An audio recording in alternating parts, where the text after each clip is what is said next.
자, 네 번째 한번 해볼까요? 창세기 1장 계속 보고 있습니다. 3절 들어갈까요? 자, 이제 첫째 날 시작을 했고, 또 하나님이 이제 아마르 하시네요. 말씀하신다고 해요. 자, 이게 하나님의 말씀하심인데, 이 말씀하심이 구약 성경은 원래 이제 시제가 없다고 할 수 있지만, 그 흐름으로 한번 짚어볼까요? 미완료 시제로 볼 수 있죠. 하나님의 말씀을 하세요. 그러니까 그 미완료 시제라는 의미를 우리가 짚어볼 때, 아, 하나님이 지금도 우리한테 말씀하고 있구나. 그러니까 이게 영원한 현재로서의 진행형이라는 뜻. 그거를 좀 염두에 두시면 좋겠어요. 아, 그러니까 이 말씀이 그냥 갇혀있거나 역사적으로 우리가 이렇게 주입하는 말씀이 아니라 생명으로 흐르는 말씀이구나. 그렇게 생각을 해보시는 게 좋다는 거죠. 하나님이 아마르 말씀하세요. 근데 뭐 어떤 말씀을 하느냐? 빛을 있으라고 말씀해요. 그러니까 빛이 있으라 메히 오르 바에히 오르, 빛이 있으라고 얘기하니까 빛이 있어요. 자, 이렇게 되어 있어요. 자, 그러니까 이 하나님의 말씀하심이라는 게 그냥 말씀하시는 개념과 좀 다르다는 거죠. 그냥 말한다는 거는 인간의 현상적인 세계를 얘기하는 거고, 하나님이 말씀하신다는 거는 빠라의 행위의 범주 안에 속하는 거죠. 창조의 범주에 속한다는 거예요. 그러니까 창조에는 로고스, 말씀이 들어온다는 거예요. 이 말씀은 하나님의 당신의 창조 계획이에요.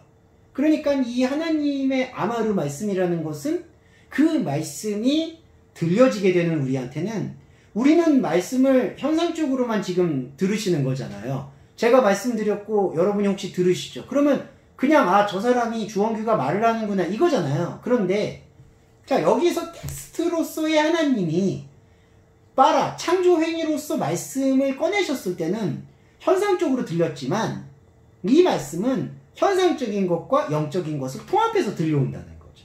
그러니까 우리가 그냥 단순히 듣는 게 아니라요, 이게 창조적으로 들린다는 거예요. 빠라적으로 들린다, 이렇게 볼 수가 있다는 거예요. 그러면은 하나님이 말씀하신 게 창조 세계로 이렇게 번역이 돼서 들리면, 이게 곧 보이지 않는 것에 대한 원래 있었던 하나님의 계획의 비전이 그대로 명확하게 우리한테 제시가 된다는 거예요. 그러니까 빛이 우리한테 제시가 되는 거예요. 자, 오르라는 이 빛은 무엇일까요? 자, 오르는 빛인데, 빛과 쌍수 개념은 뭐가 있을까요? 빛의 쌍수 개념은 어둠이죠. 그러니까 하나님은 본래 오르, 빛이 필요가 없죠. 그러니까 이게 신학적으로 사람들이 다른 이견들도 있는데, 저는 이렇게 생각을 합니다. 뭐 제가 이렇게 생각한다고 해서 이게 뭐 저의 개인적 생각이다라고 생각 안 해주셨으면 좋겠고요. 오르라는 이 빛은, 하나님은 본래 이름도 필요 없고 빛도 필요가 없어요. 그러니까 빛이라는 건 상대적 개념이에요. 그러니까 우리가 어둠의 상태가 존재하니까 이걸 빛으로 느끼는 거죠. 그러니까 오르라는 히브리어 빛이 히브리어에서는 절대적인 의미로 쓰일 수도 있어요. 그러니까 유일하다, 절대적이다, 빛이시다. 근데 이 빛이라는 개념은 상대적이라는 거예요. 어두움을 비춰요. 그럼 하나님이 왜 빛을 있으라고 얘기를 하는 걸까요? 그거는 바로 상대적으로 우리의 지금 상태가 하나님을 깨우치지 못하는 어둠의 상태가 있다는 걸 반증한 거죠. 그러니까 1장 3절에서 하나님의 1장 2절에서 하나님의 루아흐가 우리 땅을 생명의 물로 품어주실 수 있는 것을 지금 창조계획을 밝히셨잖아요. 그러한 창조계획을 밝히신 것의 다른 의미가 바로 하나님이 우리를 빛의 세계로 인도해 주시겠다라는 약속이라는 거죠. 그럼 이 빛은 무엇을 알아보는 빛일까요? 하나님을 알아보는 빛이에요.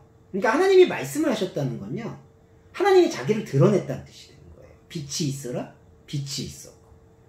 자, 빛이요. 자, 두 가지잖아요. 마예이 오르, 죄송합니다. 예히 오르, 마예이 오르. 빛이 존재해라. 그리고 빛이 있었다. 있다. 이렇게 되잖아요. 두 가지 의미로. 자, 앞에 예히 오르는 하나님의 아마르 말씀하심이에요. 빛이 있어라. 그러니까 하나님이 그 말씀을 우리한테 비춘 거죠.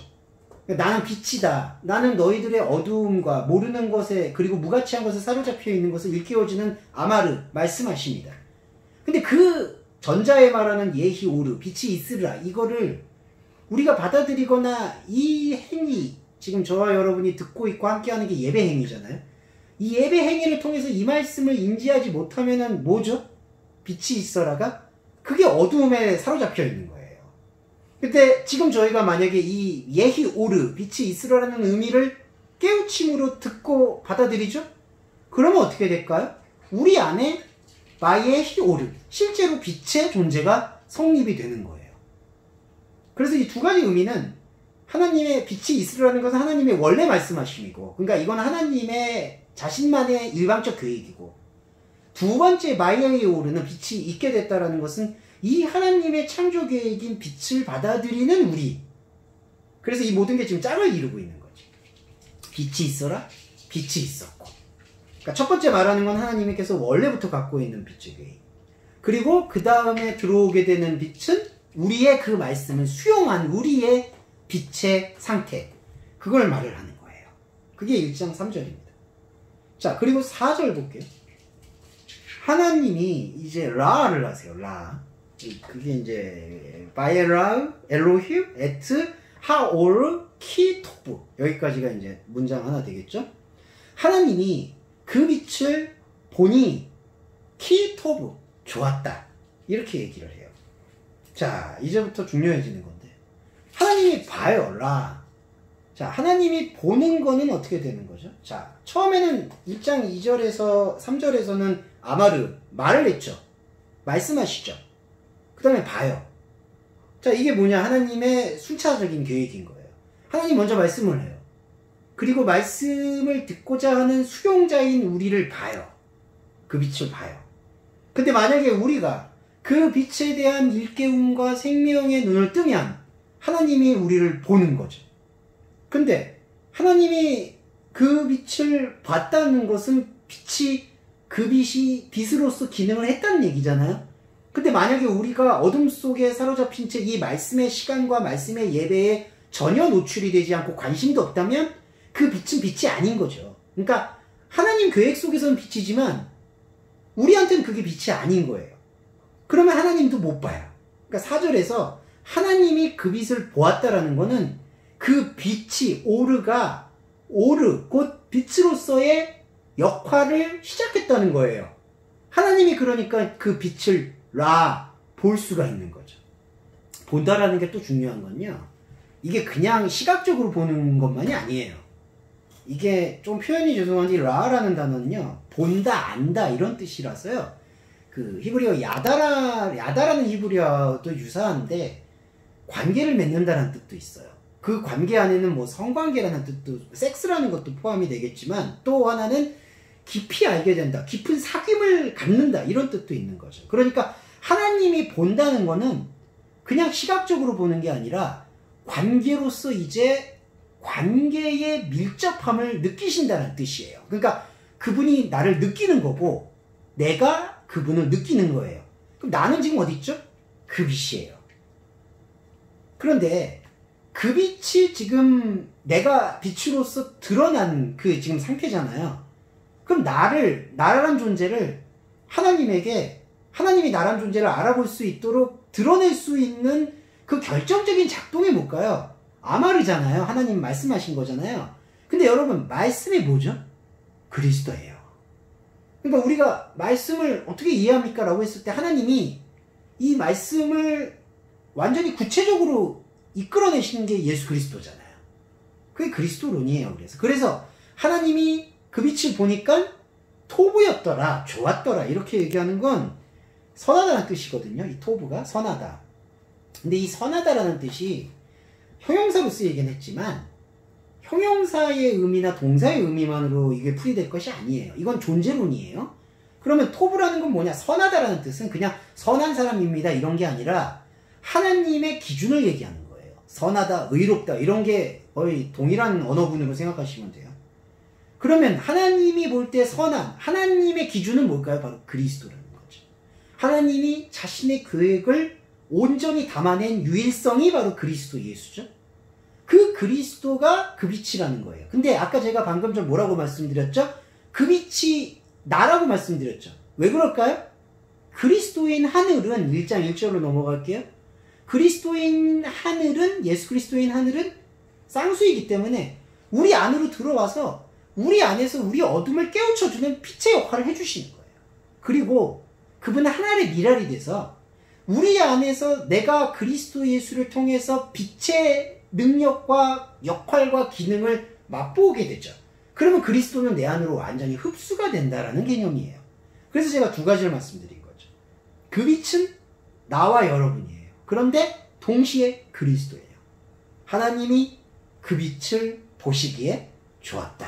이렇게 얘기를 하는 겁니다. 그래서 우리는 그리스도인 토부, 그러니까 선함의 기준인 그리스도를 받아들임으로써 우리도 그리스도의 생명을 비추고 느끼고 하나님을 만날 수 있는 그 깊은 사귐을 가질 수 있는 하나님이 나를 봐주는 보아주는 존재가 되어지는 거죠. 자, 그리고 4절 두 번째 문장을 볼까요? 빠달이 나오죠. 제가 자꾸 이렇게 기본어를 먼저 말씀을 드리니까 원문하고 좀 다르다고 느끼실 수도 있는 것 같아요. 근데 그건 나중에 좀 설명을 드리겠는데, 제가 접속사하고 이 부분을 빼고 기본어만 설명을 드려도 조금 해석하는데 큰 무리가 없으니까 그냥 편하게 용인해 주시고 들어주시면 감사하겠어요. 자, 바이아프델 엘로힘 죄송합니다. 바이아프델 엘로힘 벤 하오르 우벤 하호세크 이렇게 되어 있는데, 이게 어떤 뜻이냐면요, 하나님이 그 빛과 어둠을 나눈다라고 해요. 자, 근데 이게 제가 이제 나눈다라는 단어가 기본어가 빠달이에요. 빠달이 뭐냐면 분리한다는 뜻이에요. 거룩하게 한다는 뜻이죠, 이게. 그러니까 거룩하게 한다는 뜻인데, 거룩은 뭐냐면 내가 가지고 있는 어둠에서 빛을 분리해내는 작업이에요. 그러니까 내가 모르고 있었던, 잃어버렸던, 그리고 하나님을 모른 채 무가치한 것에 사로잡혔던 그 모든 상황들로부터 하나님의 빛을 분리해내는 작업이라는 거죠. 그게 빠달이에요. 빠달의 사역이라고 그래서 표현하고, 이게 실제로 동사 중에 이게 히브리어로는 사역 동사가 쓰였어요. 자, 근데 하나님이 그걸 나누죠. 근데 우리가 잘 이해해야 되는 게, 자, 벤 하오르 우벤 하우세크. 자, 이걸 어떻게 해석을 해야 되냐면은, 벤 하오르, 그러면 빛과 어둠을 나눴다, 이렇게 좀 단순하게 번역이 되는데, 벤 하오르라는 이 전치사구까지 포함해서 볼까요? 벤 하오르, 그 빛의 중심을. 그리고 또 접속사로 해서 문장이 아예 달라져요. 우벤 하호세크, 그 어두움의 중심을. 왜냐하면 벤이라는 동사가 그 안이라는, 인이라는 전치사거든요. 그러니까 빛 안에, 그리고 그 어두움 안에 하나님이 나누었다. 직역을 하면 하나님이 그 빛 안을, 그리고 그 어두움 안을 나누었다라고 번역이 돼요. 그럼 그게 뭘까요? 어떻게 해석이 되는 게 좋을까요? 나눈다라는 게 분리하는 거죠. 그러면 이 분리사역의 핵심은 점점 더 선명하게 만든다는 뜻이 되는 거예요. 그러니까 그 빛의 빛의 안을 나눈다? 그러면 이게 뭐죠? 빛에서 빛을 나누죠. 여러분 마트로시카 인형 같은 거 보시면 아시죠? 여기 있다가 껍질을 벗겨요. 그러면 또 새로운 게 나와요. 그러니까 점점 더 선명해진다는 뜻이에요. 이게 요한복음 논리하고 똑같은 건데, 안으로, 그러니까 빛의 안으로 또 껍질을 벗겨내요. 그러면 또 선명한 빛이 와요. 또 벗겨내요. 또 벗겨내요. 그게 빛의 안으로 나누는 사역이에요. 그러니까 빛과 어둠을 이렇게 나눈 사역이 핵심이 아니라요, 이 말씀은 빛 안에 빛을 본 거고, 또 그 빛 안에 그 빛을 또 봐요. 자, 그거예요. 그런데 동시에 빛 안에서 빛을 보게 되는 이 바달, 나눔의 사역은 똑같은 맥락에서 호세크의 중심에 들어간다, 어두움의 중심에 들어가는 사역과 동일해요. 그러면 빛의 중심으로 들어간다, 어두움의 중심으로 들어간다라는 뜻인데, 이게 뭘까? 이렇게 보면 이건 동일한 사역인 거예요. 빛의 중심으로 들어가는 사역, 어두움의 중심으로 들어가는 사역. 그럼 이때 어두움은 어떤 어두움일까요? 바로 하나님과의, 나와의 어떤 상대적인 체감인 거예요. 자, 이제 어렵지만 좀 들어주시면 감사하겠는데, 자, 빛의 중심으로 들어가면 들어갈수록 우리는 그리스도와 하나가 되어지는 경험을 하게 돼요. 그러니까 놀라운 신성을 깨닫게 되는 거죠. 와, 내가 정말 하나님의 세계에 범접할 수 없는 그 세계와 함께하고 있구나라는 사실을 영적인 감각으로 느끼게 돼요. 여기서 영적인 감각이라는 것이 단순한 신비주의가 아니에요. 하나님의 말씀하심에 노출이 됐을 때 우리가 더 이상 파고들 수 없을 정도로 깊어지는 것이 바로 영적인 감각이에요. 그게 빛의 중심으로 들어가는 거예요. 그런데 여러분, 동시에 나는 하나님과 다른 지점, 그걸 느끼는 게 바로 어두움이에요. 그러니까 빛과의 긍정적인 얽힘으로써의 어두움은 방금 저희가 1장 2절에서 봤었던 흑암의 호세크가 나올 때 그 어두움은 그냥 무가치한 것에 사로잡혀. 그러니까 빛과의 기준도 없이 그냥 방황하는 어두움이고, 지금 보는 이 4절에서의 빛의 상대적 개념으로서의 어두움은 빛을 깨우치니까 나의 상대적으로 하나님과 다른 모습이 더 선명해지는 거예요. 근데 여러분, 놀라운 건 하나님과 내가 다르다는 사실이 저주가 아니라 복이라는 거예요. 그러니까 하나님의 빛에 점점 더 깊이 들어간 그리스도인은 일종의 절대적 의미의 겸손을 배우는데, 하나님과 이토록 황홀할 수 있을까 싶을 정도의 깊이를 공유하면서도 나는 하나님이 아니구나, 나는 하나님과 다르다라는 또 하나의 깊이 있는 겸손을 배우게 되는 거예요. 그게 그리스도인의 태도예요. 그래서 예수 그리스도가 그냥 빈말을 하시는 게 아니라 나는 온유하고 겸손하다라고 자꾸 얘기하시는 이유는 성품의 겸손 차원이 아니라 우리에게 이 긍정적인 의미에서의 어두움을 일깨워주기 위함이에요. 우리는 하나님이 아니구나. 근데 여러분, 하나님이 아닌 게 왜 복스럽냐 하면은 하나님이어야 한다라는 강박관념에서 자유롭기 때문이죠. 그리고 하나님과 내가 다르다라는 것을 이해하게 될 때 나는 하나님이 되려고 노력하려는 그 모든 무가치한 것에 사로잡혀 있는 땅의 혼돈 상태를 벗어날 수가 있기 때문에 그래요. 그래서 하나님께서 빛과 어두움을 나눴다라는 개념이 아니라 빛의 중심을, 어두움의 중심을 나누었다, 거룩하게 했다, 선명하게 했다, 바로 이 뜻으로 보시면 되겠습니다. 자, 여기 마치고 5절 따로 또 떼어놓고 설명드리고 첫째 날 마무리할까요?